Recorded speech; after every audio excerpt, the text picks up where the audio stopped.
Como les iba diciendo, la parasitología médica es una rama verdaderamente amplia de la medicina, ya que estudia organismos de reinos y de tipos muy, muy diferentes, al grado de que algunos libros incluso ponen a los hongos, que es una rama completamente distinta de la microbiología dentro de los parásitos. Como les dije también, algunos incluso a las serpientes las ponen dentro de los parásitos. Em, Entonces, sí son así como es muy amplia esta cuestión del parasitismo. Sin embargo, nosotros nos vamos a enfocar en 3 de las ramas principales de los parásitos. Entonces, como tal, el parásitos son los microorganismos de mayor grado, con mayor grado de complejidad. Algunos ni siquiera son microscópicos, en el caso de los artrópodos. Sin embargo, los introducimos dentro de esta rama del estudio de la medicina y de la microbiología. Importante, todos los parásitos son eucariotas. Algunos son unicelulares y otros son pluricelulares. Algunos son un poquito más complejos que otros en cuestión de fisiología. Por lo tanto, debido a esta cuestión, ¿no? Por ejemplo, el tamaño oscila desde 1 a 2 micras, por ejemplo, los protozoarios, hasta 10 metros, ¿no? Los platelmintos, o sea, las solitarias que están en los intestinos de algunas personas, que llegan hasta medir hasta 10 metros de largo, ¿no? Y los ciclos de vida son muy complejos, de forma que algunos establecen una relación permanente con el ser humano y otros atraviesan solamente algunas etapas.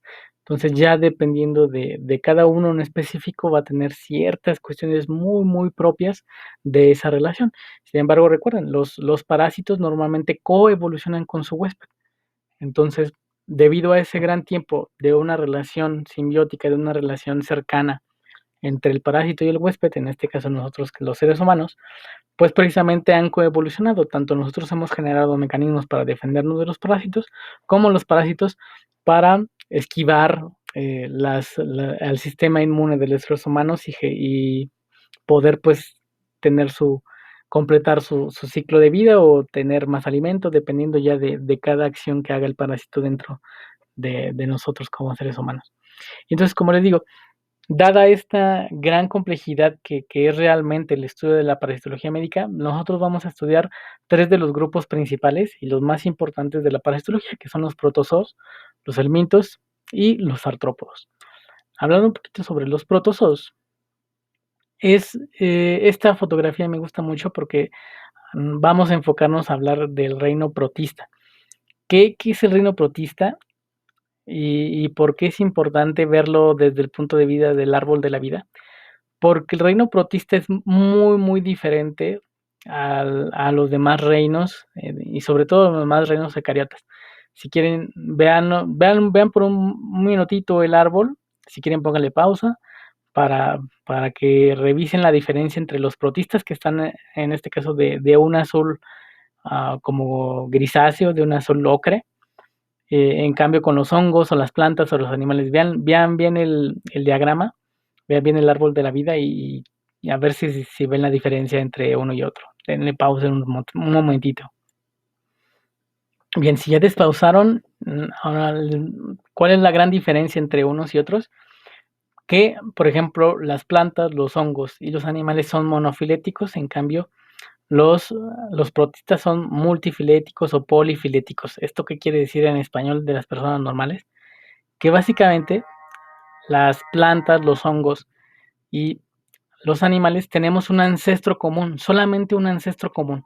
O sea que mediante diferentes análisis genéticos, diferentes análisis evolutivos, fisiológicos, podemos llegar a que de los seres humanos, las aves, las plantas, las arañas, hasta todos los animales, llegar hasta un ancestro común donde divergen los animales. Igual los hongos o igual las plantas, ¿no? Hay un solo ancestro común. Sin embargo, los protistas no.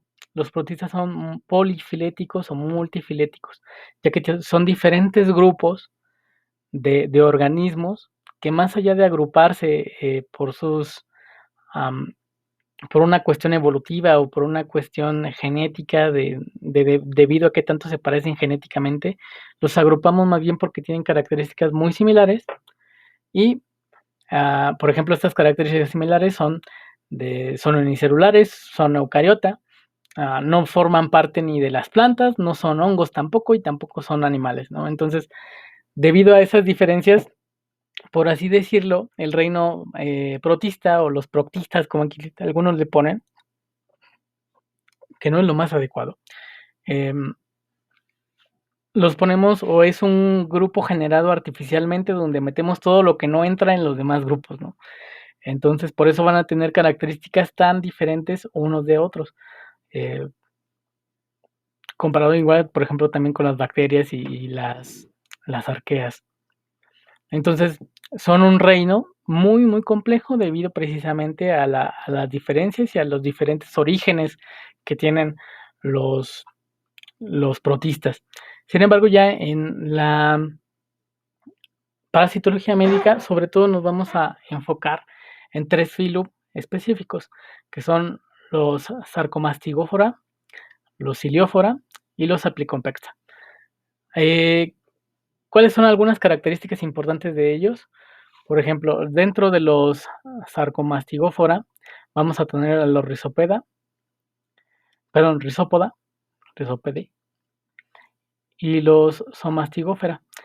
Estos se van a mover a través unos de pseudópodos y otros de flagelos. Ahorita los pseudópodos les voy a poner algunos videitos para que vean bien qué significa esto de pseudópodos. Los flagelos ya los conocen. Los ciliófora, como bien lo pueden pensar, se mueven a través de cilios. Y los apicomplexa, estos no van a tener formas de movimiento, simplemente van más bien a través del flujo o algunas otras cuestiones, o algunos van a tener algunos mecanismos muy, muy complejos de movimiento, por ejemplo el plasmodium. Y sobre todo este tipo, en la subclase Coquidia, van a ser sobre todo parásitos intracelulares. En cambio, por ejemplo, los Ciliófora o los Sarcomastigófora van a ser sobre todo parásitos extracelulares. Entonces, recuerden un poquito bien, algunos de los protozoos se van a mover a través de pseudópodos, cilios o flagelos, y esas sí van a ser como características muy importantes para verlos. Y dentro de los cuadritos van a ver algunos de los géneros más importantes de los diferentes tipos de protozoarios.